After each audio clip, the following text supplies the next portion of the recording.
किए। हाँ जी बच्चों, हम लोगों ने पहले पाठ पढ़ा था दो बैलों की कथा, जो प्रेमचंद जी द्वारा रचित है और क्षितिज भाग 1 से लिया गया है। उस पाठ का सार हम लोगों ने समझा था। आज हम इस पाठ के प्रश्नों के उत्तर को समझेंगे। तो इस पाठ में पहला प्रश्न इस प्रकार है कि कांजी हाउस में कैद पशुओं की हाजिरी क्यों ली जाती होगी। तो आप लोगों ने पढ़ाई था कि कांजी हाउस में लावारिस पशुओं को रखा जाता था और लावारिस पशुओं की हाजिरी इसलिए ली जाती थी कि पता चल सके कोई पशु भाग तो नहीं गया है, इसलिए ली जाती थी।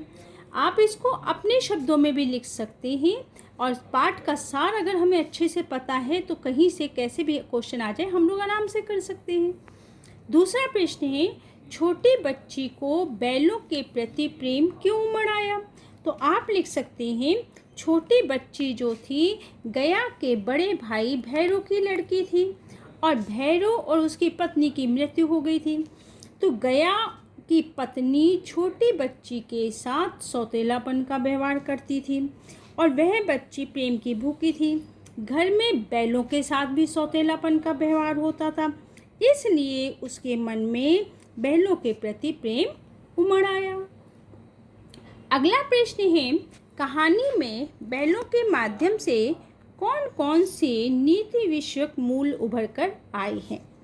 तो यहाँ पर आप लिख सकते हैं, कहानी के माध्यम से अनेक नीति विषयक मूल उभर कर आए हैं जो कि आपने पाठ में पढ़े थे, जैसे कि हमें पशुओं के प्रति स्नेहपूर्वक व्यवहार करना चाहिए, उन्हें मारना नहीं चाहिए। पशु हो या मनुष्य हो, प्रेम का भूखा होता है। सीधापन एवं सहिष्णुता एक अच्छे गुण हैं, इनका सम्मान करना चाहिए। तीसरा आप लिख सकते हैं कि हमें एक दूसरे का सहयोग करना चाहिए, सहयोग करने से सभी समस्याएं सुलझ जाती हैं। अगले लिखेंगे कि व्यक्ति के लिए उसकी स्वतंत्रता सर्वोपरि है, इसकी हर कीमत पर रक्षा करनी चाहिए।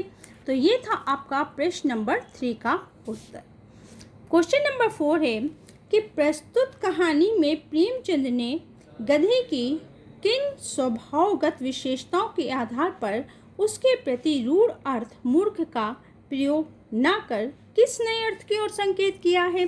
तो आप लिख सकते हैं, गधे को मूर्ख, लोग प्रायः गधे को मूर्ख कहते हैं, पर लेखक कौन है, प्रेमचंद जी। तो लेखक ने गधे की स्वभावगत विशेषताएं बताते हुए उसे सीधा और सहनशील बताया है। इससे उसके सीधेपन और सहनशीलता की वजह से उसको यह पदवी दी गई है। वह पदवी कौन सी दी गई है कि गधे को ऋषि मुनियों की पदवी दी गई है। कौन सी पदवी दी गई है, ऋषि मुनि। जैसे ऋषि मुनि सहनशील और जो है सहनशील होते हैं, सीधे होते हैं, कभी किसी का बुरा नहीं चाहते, तो वो ही जो पदवी गधे को दी, गधे में भी वही गुण पाए जाते हैं। अगला प्रश्न है, किन घटनाओं से पता चलता है कि हीरा और मोती में गहरी दोस्ती थी। तो अनेक घटनाओं से पता चलता है। कैसे, एक दूसरे को चाट कर सूंघ कर अपना प्रेम प्रकट करते थे, कभी कभी सींग भी मिला लिया करते थे। दूसरा, जब वो गाड़ी में जोते जाते थे तो यही चेष्टा रहती थी, यही कोशिश रहती थी कि ज़्यादा से ज़्यादा बोझ मेरे ऊपर पड़े। दोनों बैल जब मूक भाषा में सलाह करके गया कि यहाँ से भाग गए थे। दोनों बैलों ने मिलकर खेत में मटर चरी थी। दोनों बैलों ने मिलकर सांड को मार गिराया था। और कांजी हाउस में मोती हीरा को अकेला छोड़कर नहीं भागा था। चाहता तो वो भाग सकता था, लेकिन उसने अपनी मित्रता का पालन किया और अपने दोस्त के साथ वहीं पर बैठ गया, मित्र के साथ। तो ये था आपका क्वेश्चन नंबर 5 का आंसर। क्वेश्चन नंबर 6 है, लेकिन औरत जात पर सींग चलाना मना है, यह भूल जाते हो।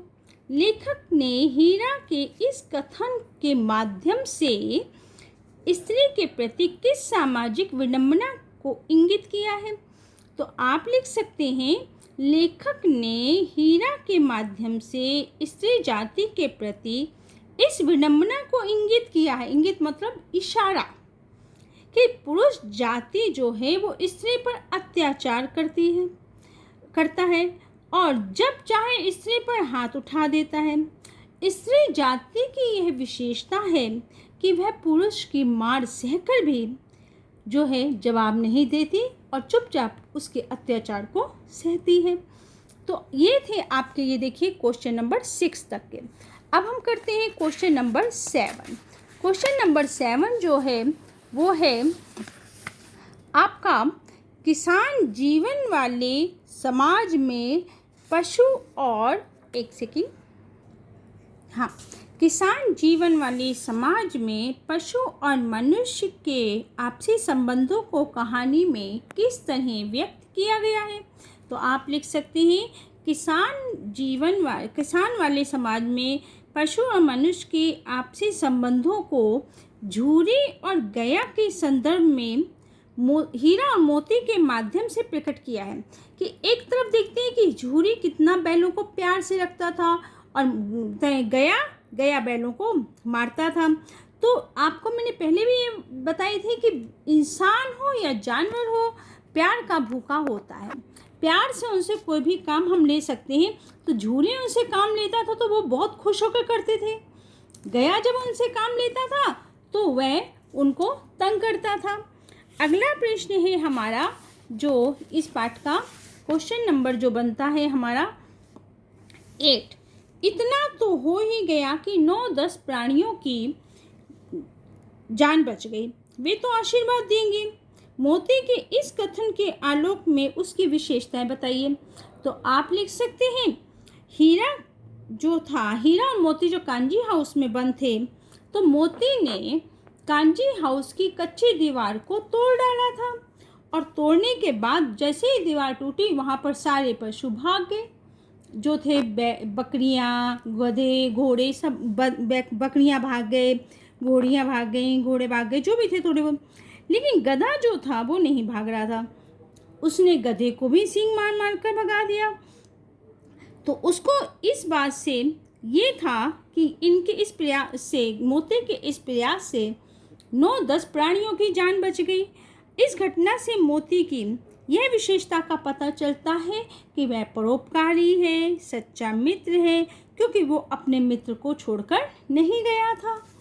अगला प्रश्न है 9वां प्रश्न, आशय स्पष्ट कीजिए।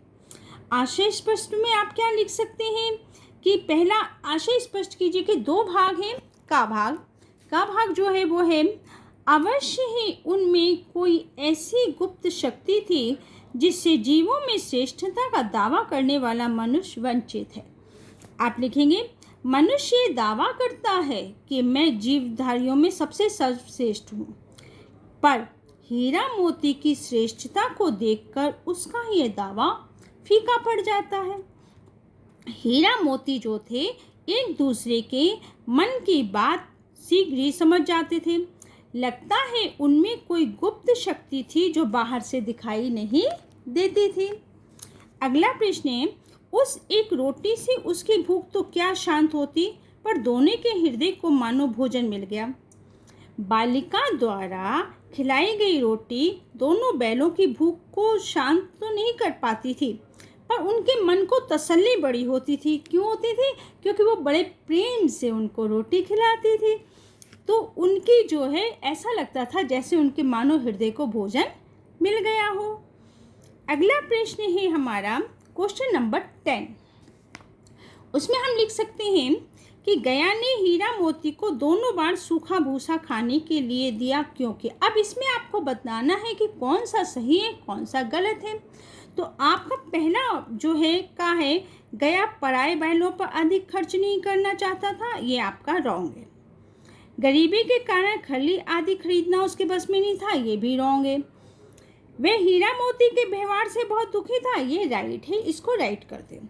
उसे खली आदि सामग्री की जानकारी नहीं थी, ये भी रॉन्ग है। तो आपका इसमें राइट बन रहा है जो है ये आपका गा जो है वो राइट है। अगला प्रश्न है जो रचना और अभिव्यक्ति के आधार पर है, वो है आपका कि क्वेश्चन है, हीरा और मोती ने शोषण के खिलाफ आवाज़ उठाई लेकिन उसके लिए प्रताड़ना भी सही। हीरा और मोती की प्रतिक्रिया पर तर्क सहित अपने विचार प्रकट करें। तो आप लिख सकते हैं कि हीरा और मोती ने कांजी हाउस में पशुओं के प्रति किए जाने वाले अत्याचार पर आवाज़ उठाई थी, अत्याचार के खिलाफ आवाज़ उठाई थी। उन्होंने दीवार तोड़कर अन्य पशुओं को भी आज़ाद करा था। इसके लिए उन्हें प्रताड़ना भी सही थी, प्रताड़ना मतलब उन्हें मार भी सहनी पड़ी थी, पर इससे वे दुखी नहीं थे। उनका ये करना बिल्कुल सही था कि उन्होंने एक अच्छा कदम उठाया, उन्होंने एक अच्छा काम किया है। नेक्स्ट क्वेश्चन नंबर 12 है, क्या आपको लगता है कि यह कहानी आज़ादी की लड़ाई की ओर संकेत करती है? तो आप लिखेंगे जी हाँ, ये कहानी आज़ादी की लड़ाई की ओर संकेत करती है, क्योंकि आज़ादी की दास्तां जो है मुक्ति की भावना से जुड़ी हुई है। आज़ादी की लड़ाई की दास्तां जो है मुक्ति की भावना से जुड़ी हुई है, और दो बैलों की कथा भी इसी भावना से जुड़ी है। इस झूरी के दोनों बैल हीरा और मोती की दास्तां से मुक्त होकर भाग गए थे। झूरी के दोनों बैल हीरा और मोती जो थे गया की दास्तां होती गुलामी से मुक्त होकर भाग गए थे, और वे जो थे दोनों बैल वापस झूरी के पास आ गए थे। तो इस प्रकार के कई उन्होंने कष्ट झेले थे, लेकिन वो दोबारा वापस झूरी के पास आ जाते थे। तो आज़ादी हर इंसान को अच्छी लगती है, क्योंकि आज़ादी से जो जीवन हम जी सकते हैं वो गुलामी में रह के गुलामी में नहीं जी सकते। तो इन प्रश्नों के बच्चों ये थे प्रश्नों के उत्तर जो मैंने आपको समझाए हैं। उसके बाद कुछ और अतिरिक्त प्रश्न हैं जो मैं आपको बाद में समझाऊंगी।